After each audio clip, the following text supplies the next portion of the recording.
હવે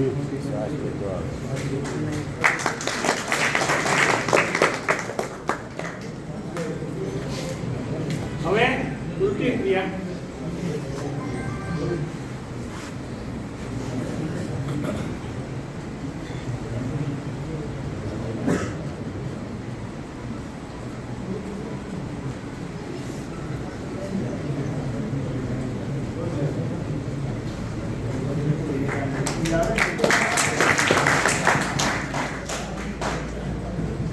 તો આનાથી શું થશે?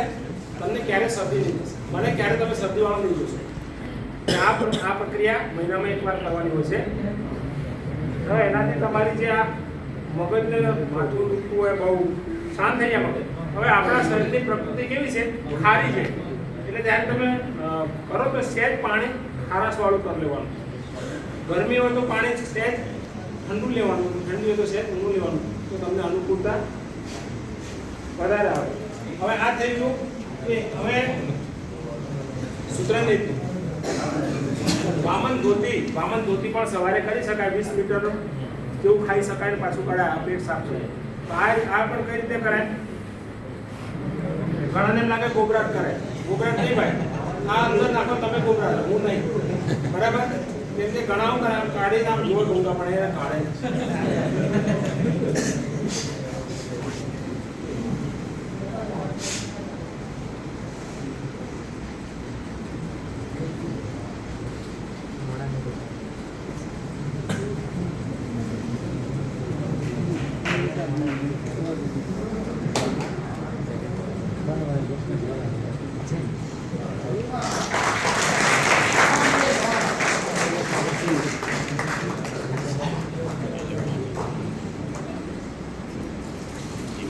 એક સાઈડ થઈ ગઈ બરાબર, બીજી સાઈડ.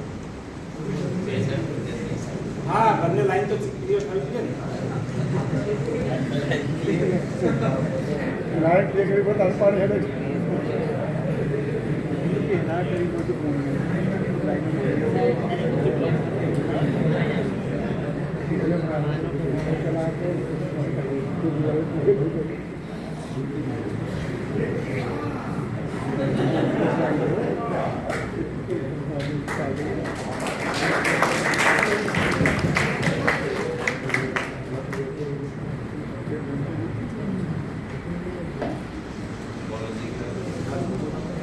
તો આ સૂત્રનીતિ કહેવાય.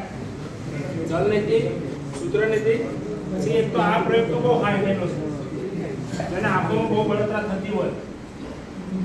આ બંને પાણી ઠંડુ લેવાનું અને આ વસ્તુ આની અંદર રાખવાની, આંખો ખુલ્લી રાખીને પટપટાવવાની અને બરાબર આંખમાં ફિટ થઈ જાય.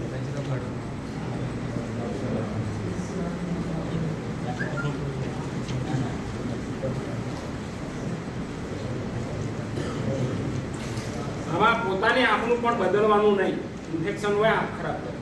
આ વસ્તુ ચોખ્ખું પાણી દેવાનું, એક આંખથી બીજી આંખમાં પણ જવા દેવાનું નહીં. બહુ ધ્યાન રાખવાનું.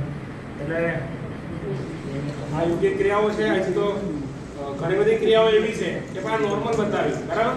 વામન ધોતી છે, પછી એનિમા છે. આ બધી ક્રિયાઓ શરીર શુદ્ધિકરણ માટે ખૂબ જરૂરી છે. તો ખૂબ આભાર આપનો, બધાએ સહન કર્યો.